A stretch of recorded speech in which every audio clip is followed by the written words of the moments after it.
اعوذ باللہ من الشیطان الرجیم بسم اللہ الرحمن الرحیم السلام علیکم ورحمۃ اللہ وبرکاتہ۔ میرے عزیز بھائیو بہنوں اور بچوں، حضرت عمر بن ابسہ رضی اللہ تعالیٰ عنہ سے مروی ہے، نبی کریم صلی اللہ علیہ وآلہ وسلم نے فرمایا، جس شخص نے اس غرض سے مسجد بنائی کہ اس میں اللہ تعالیٰ کا ذکر کیا جائے، اللہ عز و جل جنت میں اس کا گھر بنائے گا۔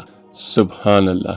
حضرت انس رضی اللہ تعالیٰ عنہ سے روایت ہے، نبی کریم صلی اللہ علیہ وآلہ وسلم نے فرمایا، یہ قیامت کی نشانی ہے کہ لوگ مساجد میں ایک دوسرے پر فخر کریں گے۔ حضرت ابراہیم سے روایت ہے کہ میں گلی میں اپنے والد محترم پر قرآن مجید کی قرأت کر رہا تھا، جب میں نے سجدے کی آیت پڑھی تو آپ نے وہیں سجدہ کر دیا۔ میں نے کہا، ابا جان آپ راستے میں سجدہ کر رہے ہیں؟ فرمانے لگے، میں نے حضرت ابو ذر رضی اللہ تعالیٰ عنہ سے سنا، وہ فرماتے تھے، میں نے رسول اللہ صلی اللہ علیہ وآلہ وسلم سے پوچھا کون سی مسجد سب سے پہلے بنائی گئی؟ آپ صلی اللہ علیہ وآلہ وسلم نے فرمایا، مسجد حرام بیت اللہ۔ میں نے کہا، پھر کون سی؟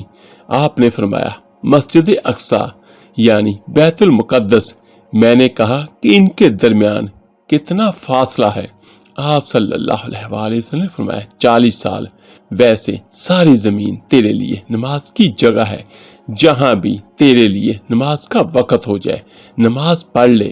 نبی کریم صلی اللہ علیہ وآلہ وسلم کی زوجہ محترمہ حضرت میمونہ رضی اللہ تعالیٰ عنہ فرماتی ہیں کہ میں نے اللہ کے رسول صلی اللہ علیہ وآلہ وسلم کو فرماتے ہوئے سنا کہ جو شخص اس رسول اللہ صلی اللہ علیہ وآلہ وسلم کی مسجد میں نماز پڑھے تو مسجد نبوی کی نماز دوسری مساجد کی 1000 نماز سے افضل ہے، مگر مسجد کعبہ میں نماز مسجد نبوی صلی اللہ علیہ وآلہ وسلم سے بھی افضل ہے۔ ویڈیو اچھی لگے تو اسے لائک کریں اور اسے شیئر کرنا مت بھولیں۔